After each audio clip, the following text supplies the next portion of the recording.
Hi, I'm Zoe Halley, and today I'm going to teach you how to trim a lace front wig and how to apply it. Let's get into it.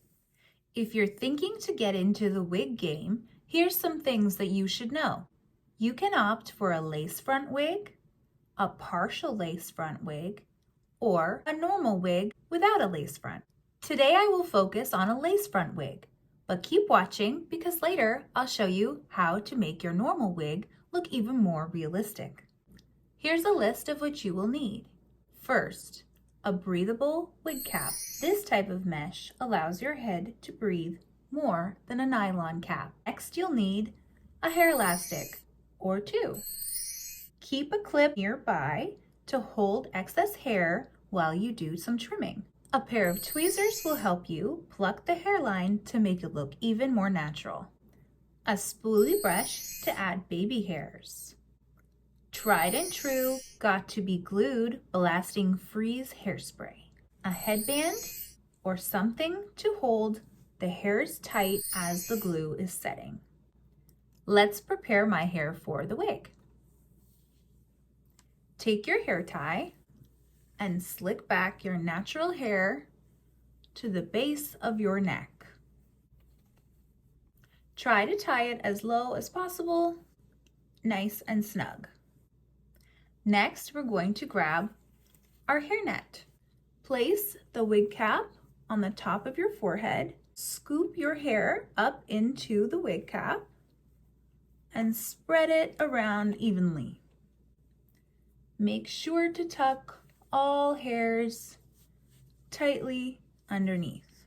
If you have stubborn hairs, you could have gelled your hairs back before this step. Now we're ready to place on the wig. This is a standard simple wig with some tooth combs inside, as well as a band that allows you to adjust the tightness. You'll begin by holding your wig at the forehead. You can place your thumbs here.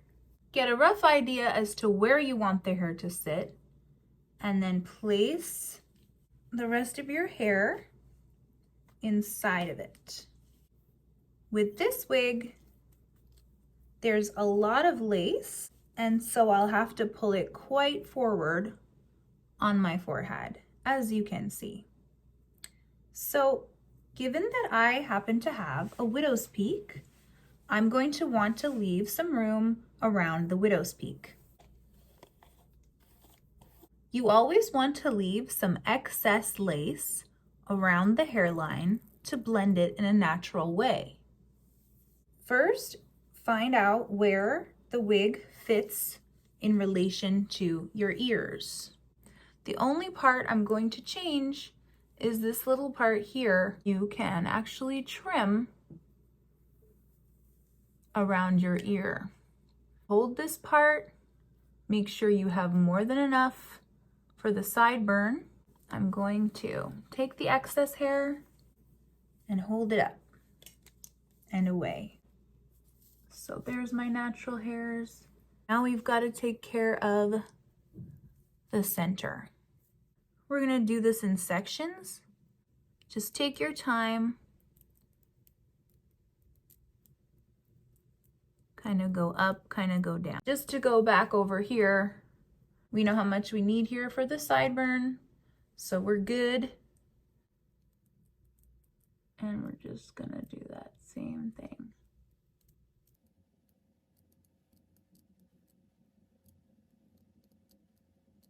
Now on this side, I'm right-handed, so I'm having better luck.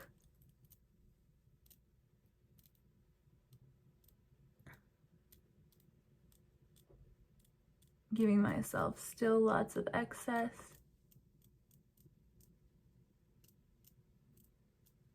And coming upon the widow's peak here, just making sure that I still give myself that extra. Just taking my time in life. Ooh, so it's looking good, looking very good. We've got extra, we've got excess, living life in excess. Lots of excess. All right, and back to this part of the ear where we may want to trim. It's a very hard choice because you don't want to really trim off much at all, but in this case my ear is all the way under there, so we've got to create some space for her. So let's kind of go around like that. Of course we have our sideburn part, so we're good if we cut that off. So let me take this off and do that part. All right, so I've got the wig back on and I've had great success trimming just a little bit of that scoop to create that little bit of freedom for my ear to here. I'll show you the part of the wig that I actually cut off. Looked like this, so you will lose a little bit of hairs, but don't fear because it's better to hear. Moving on, we've got a pretty nice snug fit to our lace front wig, no longer suffocating my eyelashes. Perfect. So now that I've done a pretty good job of trimming the lace the way that I would like it, you can see that there's still some discoloration as I am really fair skinned. So even though this nylon is almost completely translucent, of course it's going to show. Look how perfect. Wow. Just a little bit could be trimmed. Now here we have a second wig. This one is pretty much already fitted to my head as it's on the smaller side. So I'm very lucky in this case, but we're gonna leave lots of extra allowance for the sideburn. And then once again, we can trace the hairline in a jaggedy way to create a nice snug fit. Flip it out of the way. I'm going to start on the edges of my face and work my way up to the middle.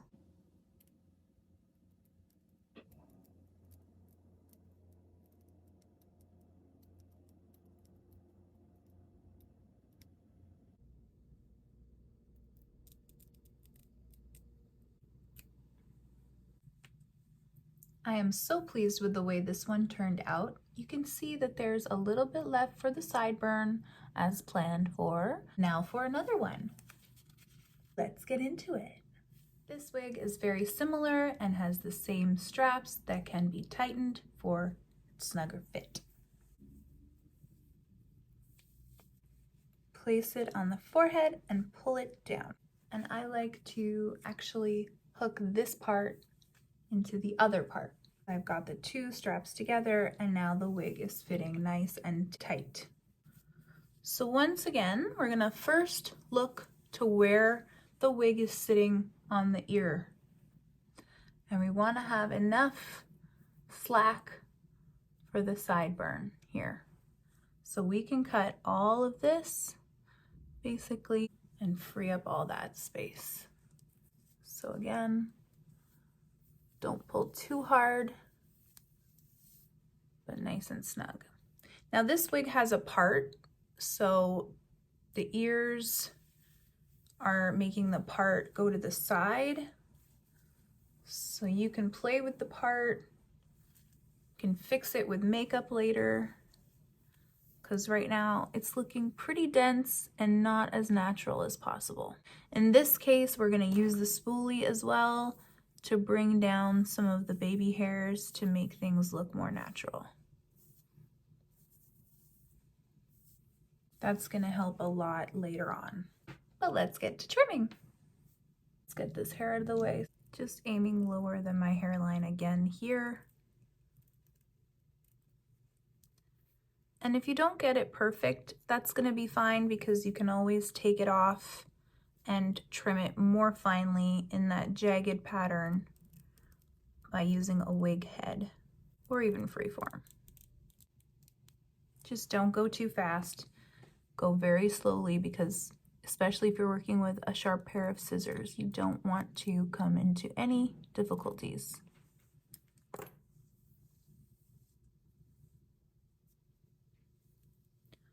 All right, so with this wig, we're seeing it actually looks a lot more artificial. So even if I'm able to get the hairline really nice and faded, it's still very, very thick. She's very thick. So in this case, I may use the tweezers to pluck some of this density, but not sure how that's gonna go. So the baby hairs method is gonna be for the win on this one. But a really nice look and totally different with the dark root. Wigs are the best way to play with what you would like for your hair color to be.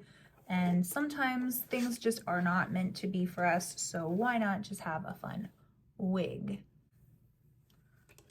So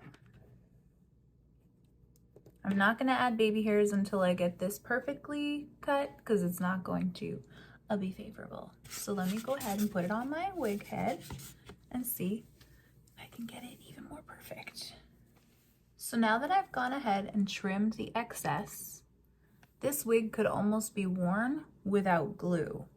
In that case, I would probably trim off the little sideburns lace and you'd be good to go. Or you could use those little sideburns as the main secure anchor. We're gonna do some baby hair. Take your spoolie and just brush down some of the hairs around the hairline.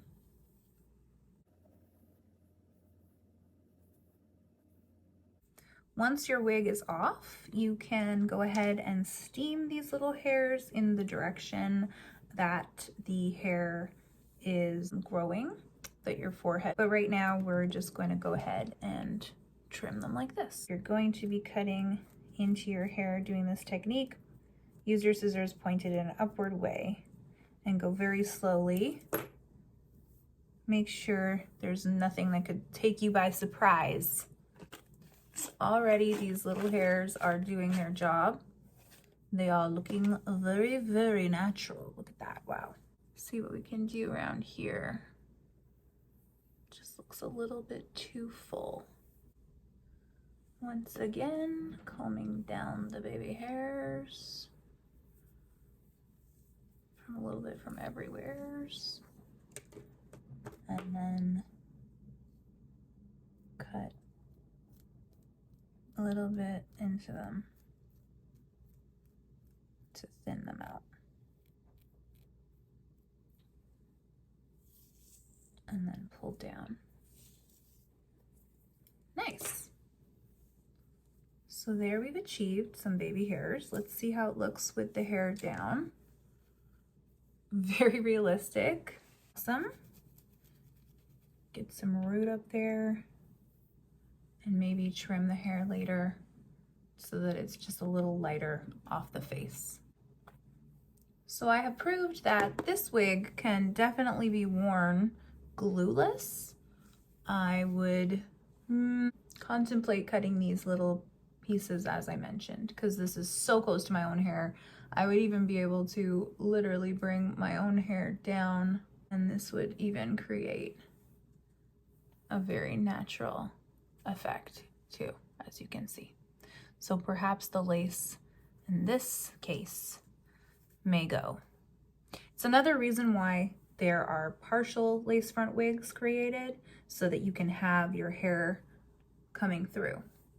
But so far, I love this one. And last but not least, we have a normal wig. Though this wig is far from normal. For this wig, I will take my spoolie and create some baby hairs. Taking a large section this time, this hair is so thick, it might be easier just to take your finger and bring a little bit forward, like so. Take your scissors and cut upwards and downwards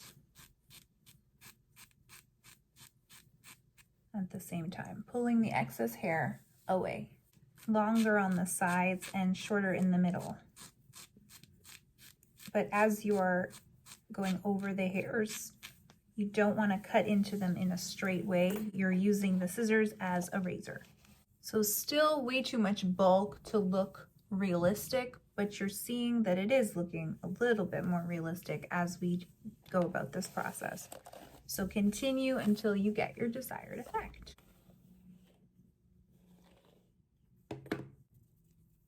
Now you can see we have a little hint of a bang here appeared on this side. But since it's on the underneath, it's going to help to support the hair on top. So I'm going to continue to trim from the underneath, creating that structure for the top to fall down upon. And go just a little closer this time, knowing that the baby hairs just aren't appearing. There we go. Much better. So there's many benefits to just debulking a wig in general, but around the face is the part that looks the most artificial. So gradually, with patience, you'll be able to achieve your desired effect.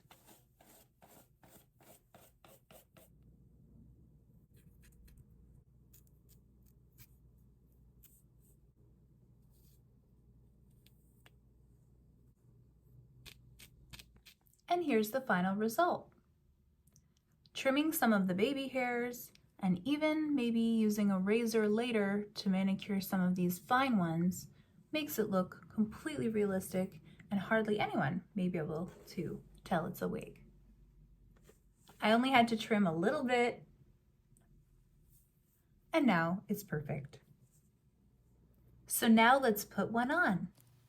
Before we add the glue, make sure that if the wig has combs inside, they are nice and flush against your head. Then in little spurts, apply the glue and allow it to almost become a little bit tacky. This will require about 15 to 30 seconds. If you want to speed things along, you can use a hairdryer on the lowest setting and hold the hairdryer away from your head. As the glue begins to set, the lace will easily adhere as you press it down with a plastic comb that has some bend in it.